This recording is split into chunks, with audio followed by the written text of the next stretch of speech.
Hello friends, welcome back to my channel पैसे की बात।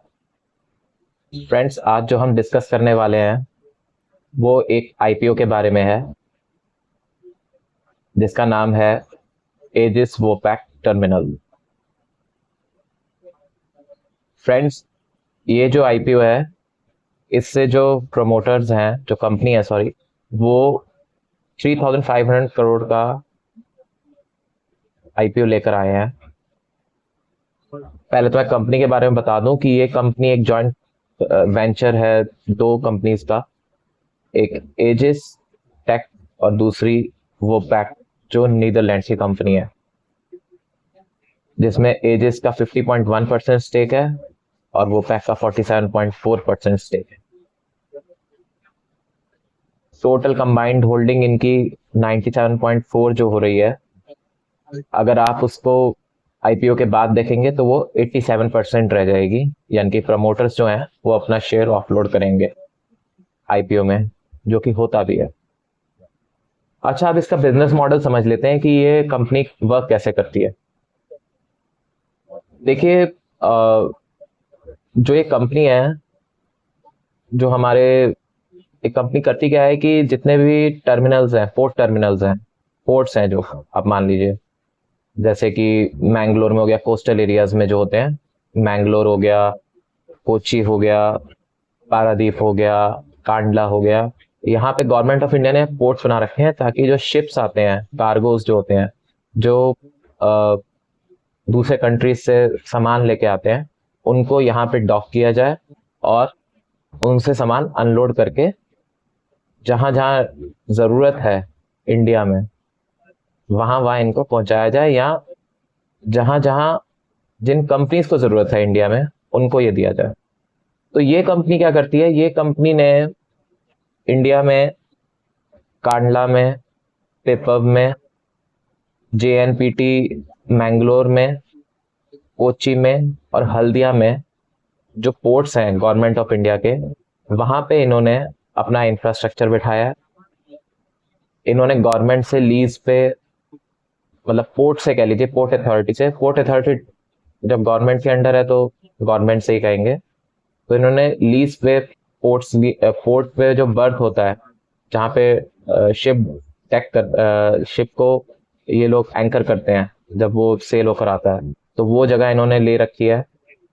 ये कुछ पैसा एनुअली, क्योंकि इन्होंने लीज पे ले रखा है तो एनुअली ये पैसा गवर्नमेंट को देते हैं। जिस कंपनी के लिए ये कार्गो आते हैं उस कंपनी से ये चार्ज करते हैं। जो इंडिया में कंपनी अगर जो ये कार्गो मंगवाएगी, जो ये सामान जो ये बिजनेस करते हैं, जो बिजनेस है इनका लिक्विड और गैस स्टोरेज का, जो लिक्विड और गैस स्टोरेज का बिजनेस है, उसके लिए जो भी कार्गोज आएंगे उनके लिए ये अपनी फैसिलिटीज प्रोवाइड कराते हैं। अगर मैं इनकी फैसिलिटी देखूं तो 70,800 टन की इनकी कैपेसिटी है एलपीजी को स्टोर करने की, और 1.5 million cubic meter liquid product store करने की फैसिलिटी है। तो बेसिकली ये कर क्या रहे हैं, कार्गो आया, इन्होंने उसको डॉक करवाया, वहां पे अनलोड करवाया, वो पूरा इंफ्रास्ट्रक्चर है।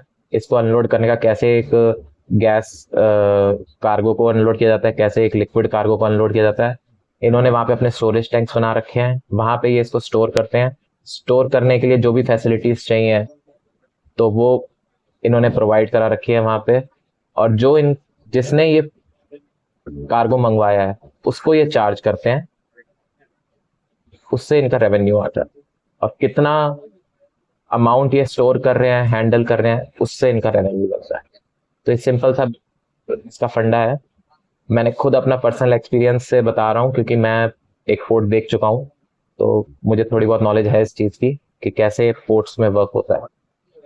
ठीक। अब इसके बाद हम आते हैं कि ये जो आईपीओ का पैसा रेस कर रहे हैं इसका करेंगे क्या। सबसे पहले तो इन्होंने दो पोर्ट्स और जगह पे अपना एक्सपेंशन करने का सोचा है। तो कैपिटल एक्सपेंडिचर में जाएगा उसके। दूसरा जनरल कॉर्पोरेट पर्पस के लिए इनके जो भी है उसके लिए जाएगा। तीसरा ये अपना उधार चुकाना चाहते हैं।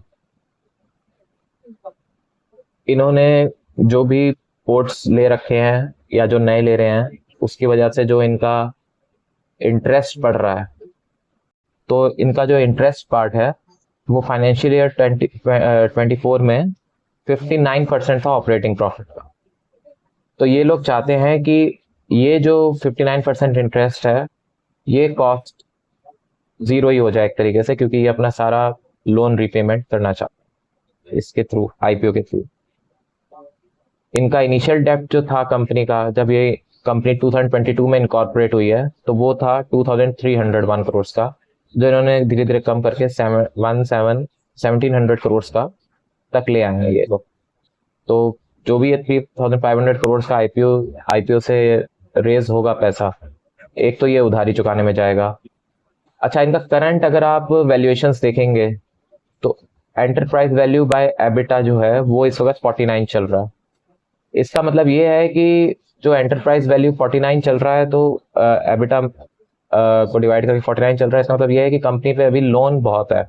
ये वैल्यू जितनी ज़्यादा रहेगी, इसका एक इंडिकेशन मैंने आपको पहले भी अपने वीडियोस में बताया है कि ईवी में लोन इंक्लूड होता है।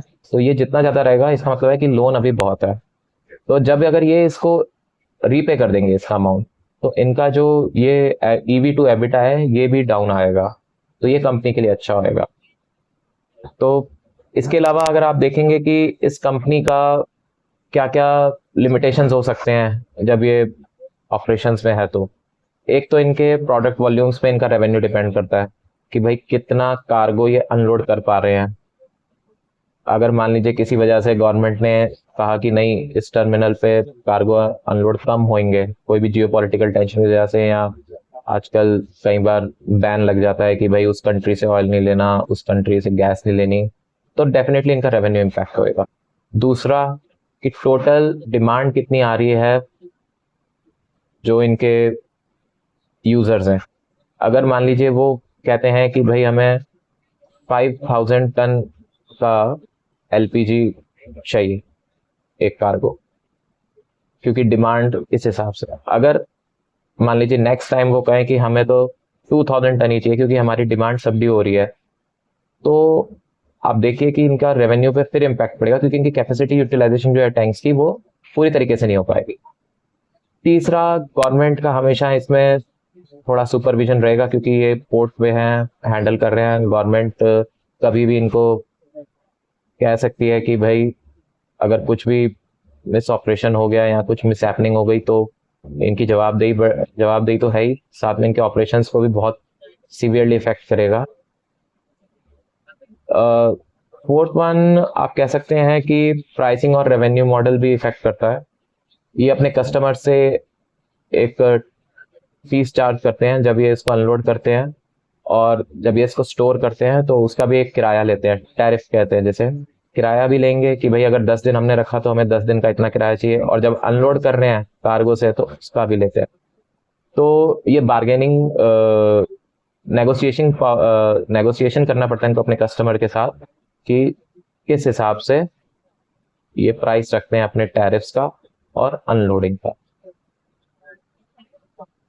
लास्ट पॉइंट होएगा कि क्योंकि ये कैपिटल इंटेंसिव कंपनी है, मतलब इसमें कैपिटल आपको लगाना पड़ता है, इंफ्रास्ट्रक्चर बिठाना पड़ता है, तो डेफिनेटली इतने हाई कैपिटल एक्सपेंडिचर के लिए इनको लोन ही लेना पड़ेगा अगर ये आगे भी एक्सपेंड करते हैं। तो लोन जब ये बैंक से लेते हैं तो इनकी रेटिंग्स देखी जाती हैं कि ये जो पुरानी की बोरोइंग्स हैं क्या इन्होंने इस पर डिफॉल्ट तो नहीं कर दिया। अगर इन फ्यूचर अगर ये इस पर डिफॉल्ट करेंगे तो इनकी रेटिंग्स खराब होंगी, तो इनको जो लोन है वो या तो बहुत हाई इंटरेस्ट पे मिलेगा या शायद मिलेगा ही नहीं, उससे भी इनका ऑपरेशंस इफेक्ट हो सकता है। बस देखने चाहिए इस कंपनी को आईपीओ में या लॉन्ग टर्म के लिए लेने के लिए कि ये कंपनी में क्या क्या हर्डल्स हैं जो मैंने डिस्कस किया, ग्रोथ अपॉर्चुनिटीज इनके लिए क्या क्या हैं वो भी मैंने बताया कि जैसे जैसे अगर हमारी इंडिया की जीडीपी ग्रोथ बढ़ेगी तो डेफिनेटली कंजम्पशन ज़्यादा होगा गैस का और एलपीजी का, और जो लिक्विफाइड प्रोडक्ट्स हैं उनका। तो ये सब चीज़ें डेफिनेटली मैटर करेंगी। गवर्नमेंट की पॉलिसीज़ क्या रहती हैं, गवर्नमेंट का इन्फ्लुएंस कितना रहता है इस सेक्टर पे, ये भी बहुत मैटर करेगा। तो ये सब बातें ध्यान में रखते हुए आपको डिसीजन लेना है इस स्टॉक के बारे में और इस आईपीओ के बारे में। मैं आशा करता हूँ आपको मेरा एनालिसिस अच्छा लगा होगा। अगर अच्छा लगा तो आप मेरे चैनल को शेयर करें, लाइक करें, सब्सक्राइब करें और बेल आइकन को प्रेस करें, ताकि आपको नोटिफिकेशन आएगा कि मेरा नया वीडियो आया है। और जो भी अगर आपके कोई डाउट्स हैं या क्वेश्चंस हैं किसी भी स्टॉक के बारे में या किसी भी कंपनी के बारे में, तो आप नीचे कमेंट्स बॉक्स में लिख सकते हैं। Thank you.